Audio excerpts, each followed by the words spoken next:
Hello YouTube and welcome to Happy Hour.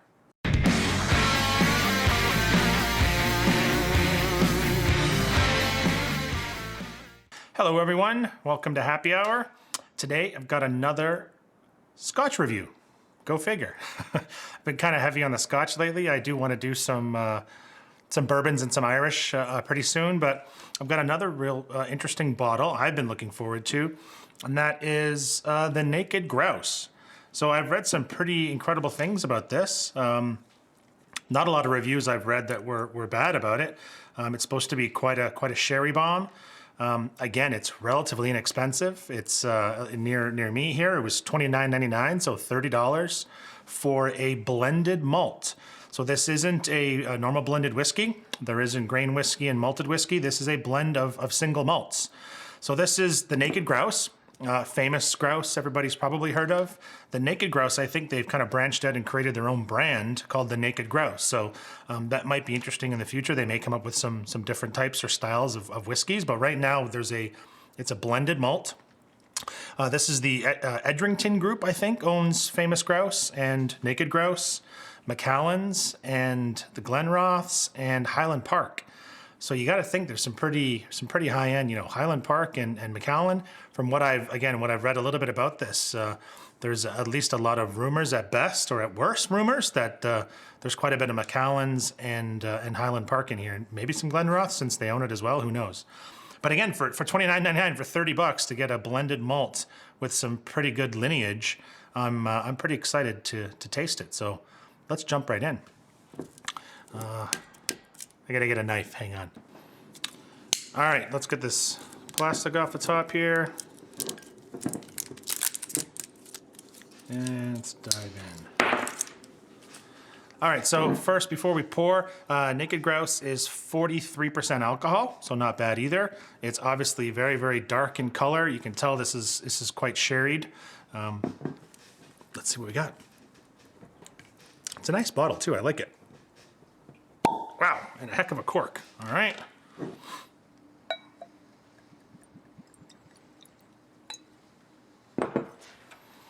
Okay. Yeah, it's very dark in the glass too. It's a beautiful color, very golden, almost copper-like. Let's take a sniff. Wow. That's a sherry bomb. Wow, that is very, very, very rich. Wow, it smells fantastic. I can smell, it's like a stronger Macallan. I know this is a pretty dumb first thing to say, but I guess maybe I know there's Macallan in there. I can smell the Macallan, but yeah, I've had Macallans a few times, a 12-year-old at least, and I can see some resemblance in there for sure. It's very, very highly sherried. I get a little bit of sweetness, some vanilla. Wow, tons of sherry, a little bit of astringency, almost like there's a bit of earthiness.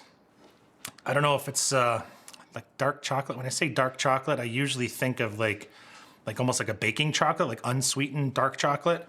So it's sweet, but I'm not getting the sweetness from the chocolate, if that makes sense. But there is kind of a chocolatey, leathery undertone. Wow, it smells fantastic. Let's give it a taste.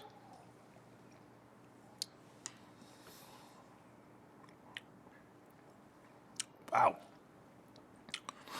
That is sweet. That is very, very sherried. It's really good. I say that about almost all the scotches that I taste, but this one is really good. I really like it. It is not for the faint of heart, and when I say that, I shouldn't say faint of heart. It's a bit of a punch in the face in a very, very good way. There's a lot of flavors, a lot of sweetness. It feels like everything is kind of turned up to 10. There's not a lot of subtlety. Saying that, there's a lot going on. I can smell, taste a lot of different notes.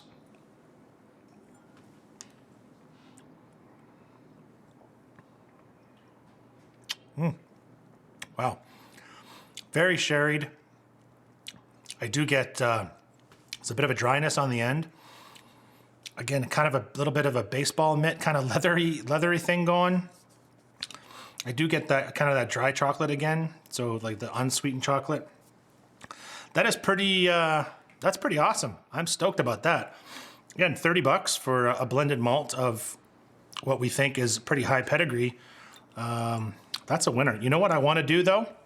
Hang on, because it kind of reminds me of, at least what I can remember, like Glendronach 12 is another lower proof kind of sherry bomb. So I'm gonna grab a little dram of that. I'd like to do a little A/B just to back to see what flavors we can get from each of them. Hang on. All right, I'm back. I would say hang on as if I'm not gonna edit that part out of the video, so you don't really have to hang on. But anyways, nonetheless, so here we got Glendronach 12. This is the first time I've had it, and you can see I haven't had that much of it, but what I remember of it, it was pretty awesome. Again, if you like sherry bombs. So this is a 12-year-old. And again, super sherried, but from what I remember, super yummy. All right, let's start Naked Grouse.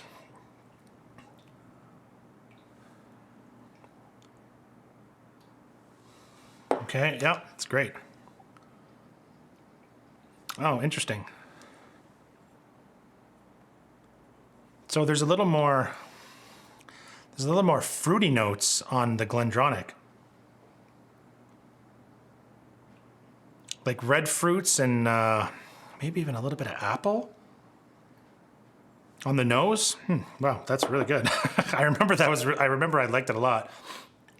Let me try this one again. Yeah, so this is, I'll say almost equally as good. It's a bit different. It's definitely heavy in sherry. I don't get that kind of appley bright fruits as much as I get that kind of malty. There's a little bit of must, a little bit of that leathery, musty kind of thing going on with that sweet sherry up front. All right, so I'm gonna taste this one again.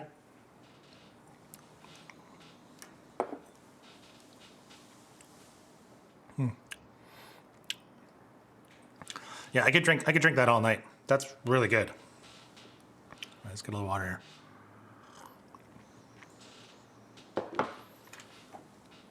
All right, Glendronach. Yeah, there's a lot more kind of brighter, sweeter fruits. I get apples.